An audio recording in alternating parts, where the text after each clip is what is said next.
How's it going, everyone? Nick from Comic Culture here. It's that time of year again. Let's talk about our favorite books of 2025.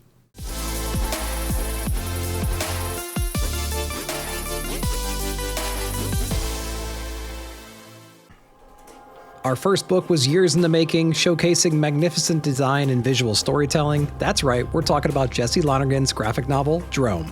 On the surface, Drome is a Genesis-type story showcasing gods and their creations. Some gods help progress humanity, although some like to enslave, cause chaos, and dominate. It is a story that will feel all too familiar, but it does give you hope, but at the end of the day, shines light on our deepest, darkest proclivities. Design-wise, Jesse turns the panels and layouts into characters and landscapes themselves, even something that our characters can almost interact with throughout the story. He also perfectly guides the reader's eyes. He forces you to take in every inch of the page, and in doing so, he allows you to slow down and just take in the moment more. This technique is especially useful because this book is mostly dialogueless, but with that said, there is absolutely nothing lost in the visual translation. The overall story and themes live right on the edge of familiar comfort, giving you a new challenging lens to view the ideas being shown. Jesse has created a masterpiece here with Drome, and I highly recommend everyone giving it a shot. Batman Saturation Be Damned, Dark Pattern gives us a throwback to the good old days of young detective Dark Knight. This series is broken up into 4 3-issue story arcs showcasing a different villain in a new way. Dan Watters is one of my favorite writers when it comes to playing in the obscure Gotham villain sandbox, taking rarely used antagonists and giving them new life and interpretations. He's also not afraid to create new menacing characters for our heroes to deal with, and Hayden Sherman is the perfect visual complement to those kinds of stories and characters. Sherman loves to lean into that eeriness and familiar retro yet modern Gotham City tones, with plenty of callbacks to Year One seen all over the page. Whether through character designs, environments, or general situation and vibe, the 4-arc structure keeps the story progressing nicely, giving the reader a predictable pace and something to look forward to month after month. Each story is a progression of the larger narrative, but can also be consumed as one-offs. The good news is here, once you start reading, you'll never want to stop. This will make an incredible collected edition, so if you're not reading this now, be on the lookout for that. Last year, Space Ghost made my honorable mentions list for best of the year, but I'm not making that mistake again this year. Space Ghost has consistently delivered one of the best ongoing experiences in comics today, reimagining the origins of our heroic team and introducing us to the universe's most deadliest villains. This comic takes the reader on an ever-evolving adventure exploring new worlds and dangers. This isn't your dad's Space Ghost proposes telling a dramatic story with high action and higher stakes. There's a continuous narrative around Jan, Jace, and Blip, leveling up their skills and teaming up with Space Ghost, becoming a family. Each character has their past demons to conquer and revenges to settle. The villains are ruthless and dynamic, often putting our heroes in near impossible escape situations. And Jonathan Lau's artwork is kinetic and raw. The character designs and environments are detailed and dramatic, matching the tone of the story perfectly. If you're looking for a high-energy space drama, look no further. You can jump right in on the recent volume, but I highly recommend starting over in volume number 1, then the annual, and you can jump into this series right here. This next book is one of the rare cases where a completely new property takes you by surprise and becomes one of your favorite titles month to month. We're Taking Everyone Down With Us has a brilliant combination of themes and tones, a part spy thriller, sci-fi fantasy, action-adventure, and satirical drama. The story explores a scientist and his daughter living in isolation and surrounded by secrets and danger. We have a group of ridiculous global powers that band together to take on our protagonist and his daughter, and we get to see just how inventive they really are. This story turns into an on-the-run epic, constantly adding new and hilarious characters, meanwhile giving us slow revelations that unfold and keep the reader engaged and exciting to see what happens next. Between the action, the drama, the sleek and sexy spy thriller tones, this is one of the best books we get month to month. This book just wrapped up, so make sure to get that collected edition.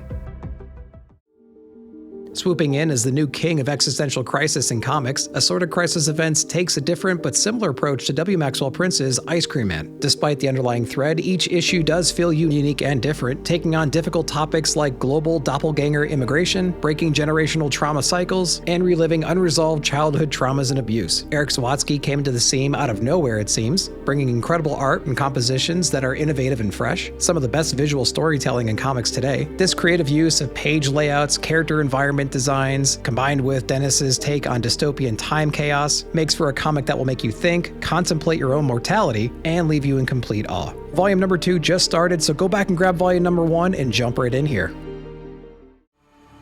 This book snuck in towards the end of 2024, and with just 3 issues, it secured a spot on the best of the year list. Since then, the story continues to hit all the marks month after month, making it an obvious choice for this year again. Kelly Thompson's understanding of Diana and what this absolute universe is makes for an incredible twist on what we expect. Diana's use of blood magic, tapping into dark energy through ritualistic sacrifice, adds a refreshing and contradictory element to her character. At the same time, each issue continues to affirm what we know about Diana and her unrelenting ability to do good and serve the innocent. Her demeanor is contagious and affects those around her. Hayden Sherman artwork can handle whatever the story is trying to do, whether it's those quiet character moments in hell between Diana and some ancient being, or the fast-paced action sequences, even dramatic ritualistic moments. Sherman's art can do it all. If you're looking for a refreshing take on a classic character, Absolute Wonder Woman is a must-read.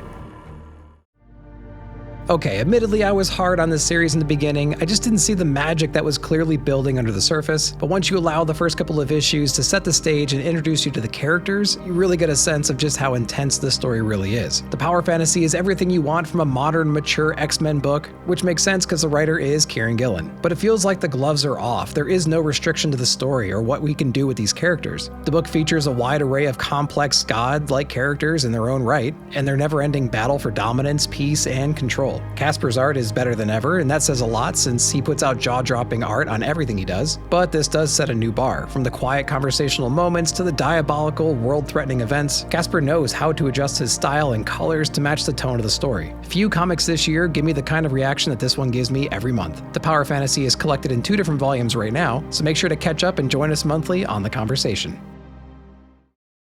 This next comic effortlessly rises to the top of the Marvel pile, although that's not too hard to do. Daredevil Cold Day in Hell delivers yet another end-of-days style story featuring Matt Murdock and other familiar street-level heroes. This story takes place in a future where Matt has lost his heightened senses and basically is a retired hero. His age has crept up on him, the world has gone to hell, and the streets are more dangerous than ever. Matt finds himself in the middle of a classic foe's plot to further spread chaos across the city and world. Through a series of events, his powers come back intermittently, and he takes to the streets to combat evil and spread hope to the people around him. There are some very gnarly and brutal moments throughout the story, great ancillary characters popping in and out, playing their roles and impacting the story in meaningful ways, and McNiven's art is disturbing and beautiful. There's an itchy, weathered, barbed wire look to everything in this world. There's a sense of everything being overrun with depression and fear, making the reader feel the environment and the high stakes. If you want a compact, perfect, and inspiring Daredevil story, Cold Day in Hell is where it's at.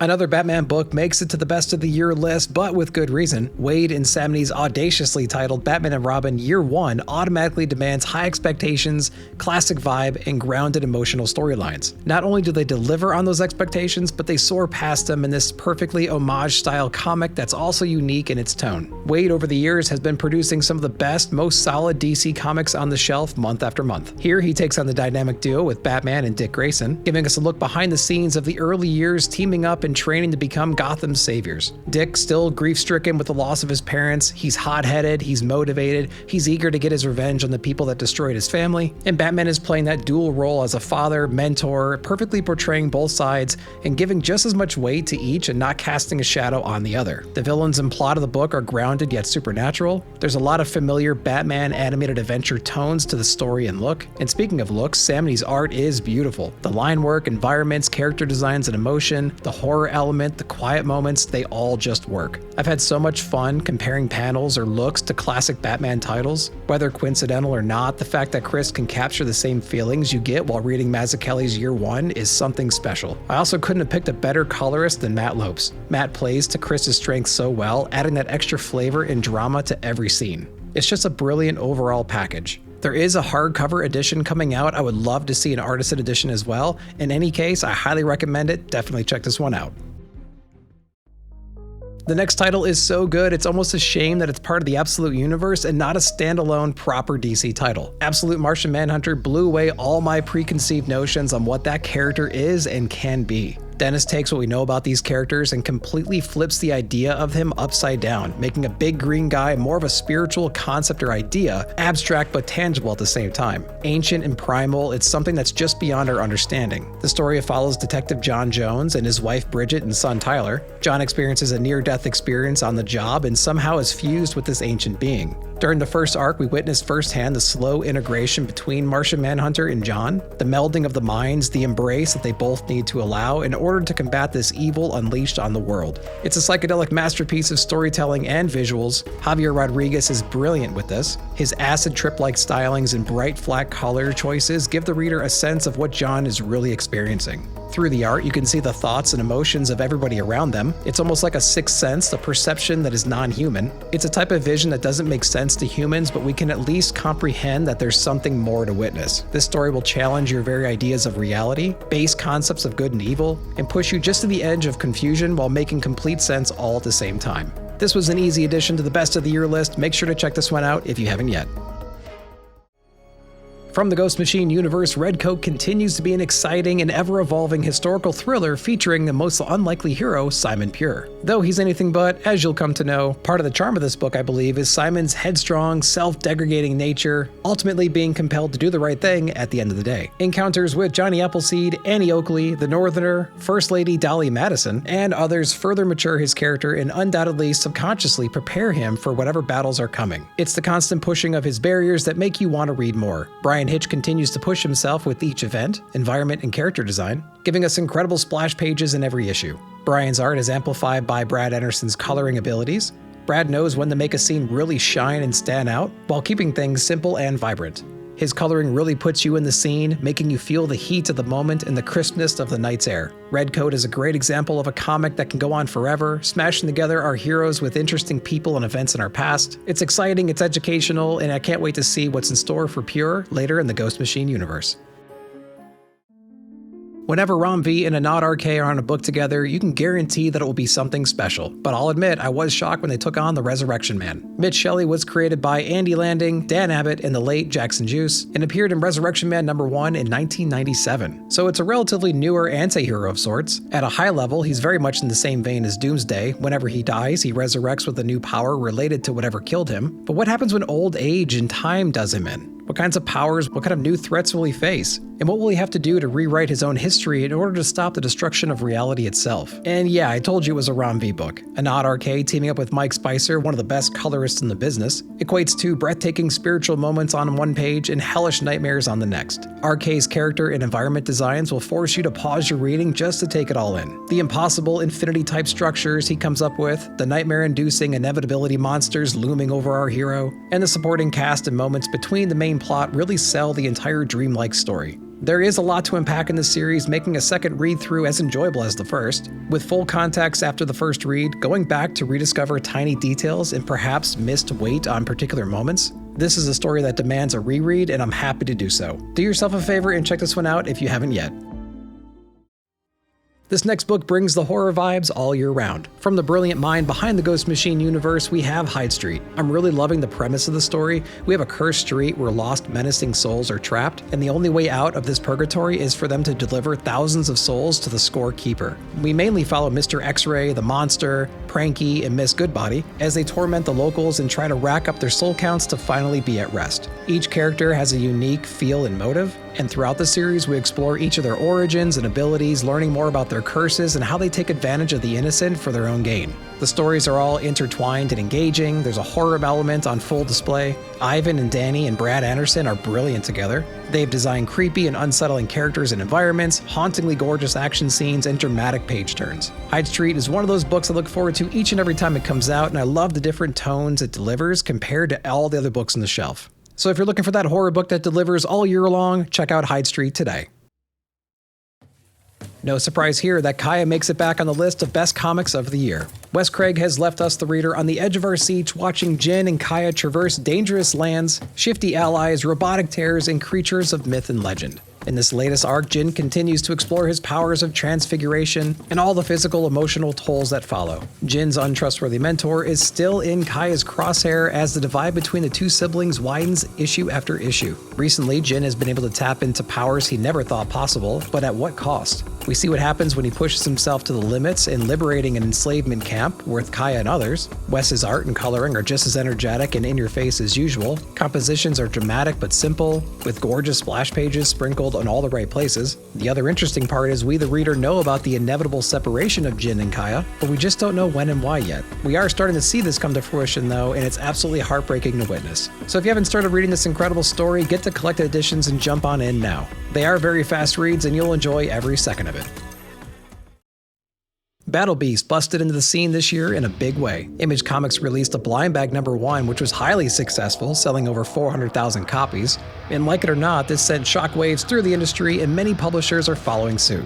All gimmicks aside, we were given a really compelling story and great interior artwork. Too many times these gimmicks are used to sell an otherwise unsellable book, but that's not the case here. Kirkman and Otley have created hundreds of thousands of new Battle Beast fans with this series. The attitude, the gore, the sci-fi fantasy elements, the humor, the space adventure aspects of this book make it a highlight of the week each time it comes out. The ancillary cast is hilarious and tragic at the same time, offering what they can to the hot-headed Battle Beast. Battle Beast himself is bloodthirsty and has very little time for other creatures' crap. His one-way death mission is palpable, and somehow we root for him and against him at the same time. Ryan and Annalise's art is clear and brutal, bright and frightening, and the gore is really cranked up to 11 throughout this whole story in the best way possible. Even if you haven't read Invincible, you're going to love this book. And if you weren't somehow one of the 400,000 that got this book, grab the collected edition when it comes out and get caught up. Conan seems like one of those perfectly developed characters that in the right hands has endless story possibilities. It's drenched in hero's journey themes, but there's much more than just that. It's also about humans conquering evil monsters and magic and their own limitations and malevolence. Conan's confident approach to every situation, whether warranted or not, is an interesting perspective. On one hand, he's seen it all, dispatched countless men and beasts in his time, but there's very real limitations to his physicality. Jim knows how to write for new and long-term Conan readers, pulling in previously referenced tales and unlikely allies. Each issue is drenched with rich lore and history. The world of Conan feels complex and vast, making you want to go back and read Conan from the beginning. Fernando is handling most of the art duties this year, although we do see others stepping in from time to time. But with that said, each issue maintains that visual grittiness that you need in this book. The glow of the candles hitting stone walls, dungeons filled with the wrongfully enslaved, and the beautiful character designs that clash with the monstrous ones. There is an aesthetic that needs to be upheld, and in my opinion, each Conan book does that perfectly.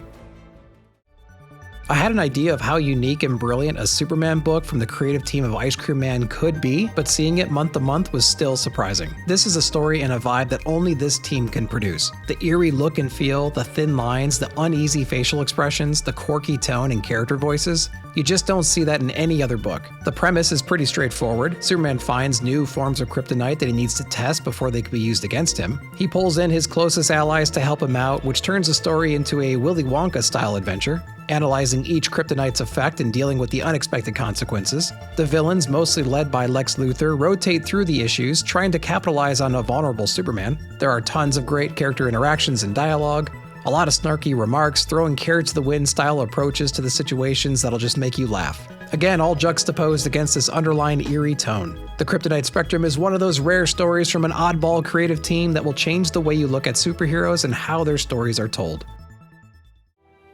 Coming off the hot heels of volume #1, Rites of Spring continues the story of Sam and her deadly secret. This time, we explore what happens when a family member of one of Sam's victims starts poking their nose into the missing persons investigation. Sam, having to keep her enemies closer, starts a dangerous game with them, even pretending to help them with their cause. We explore Sam's origin more, answering some questions about her upbringing and parents. And despite everything Sam has done in her life, you still root for her somehow. If you're into horror comics with a cutesy twist, check out Rites of Spring. We have another anthropomorphic high drama book this year, this time from the incredible team of Rick Remender and Daniel Acuna. This wartime action-packed thriller puts you right in the trenches in issue #1, dropping bombs on the enemy and justifying it with a them versus us mentality. The book also gives us much needed background on our main character Milton, exploring what he's fighting for, but then it throws us back into the trenches trying to complete our original mission. The inner monologue during the escape and battle scenes will leave you out of breath, your adrenaline will pump between the pages, and the art and pacing will make you feel like you're hearing bullets whizzing around your head. It's a great example of a classic wartime story with a twist.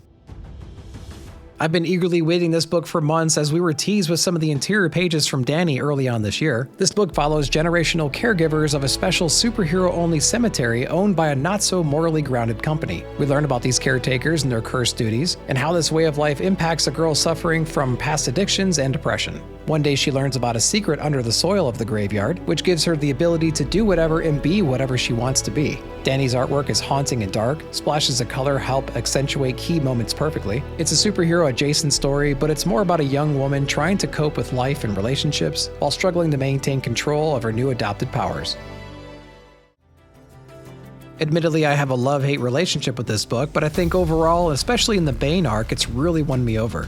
I don't always connect with the absolute theme of this book, but the characterization of Batman, his friends and rogues gallery and supporting characters is so compelling, it's hard not to have fun with this book. Issue number 10 is one of my favorite single issues of the year, portraying the attempted absolute breaking of the Bat, although it doesn't go as Bane planned. With that said, Bane is playing a long-term game here, twisting Bruce's friends into the rogues gallery that we know today. On top of that, knowing what we know now about Absolute Joker, this series is over the top and I'm here for the absurdity.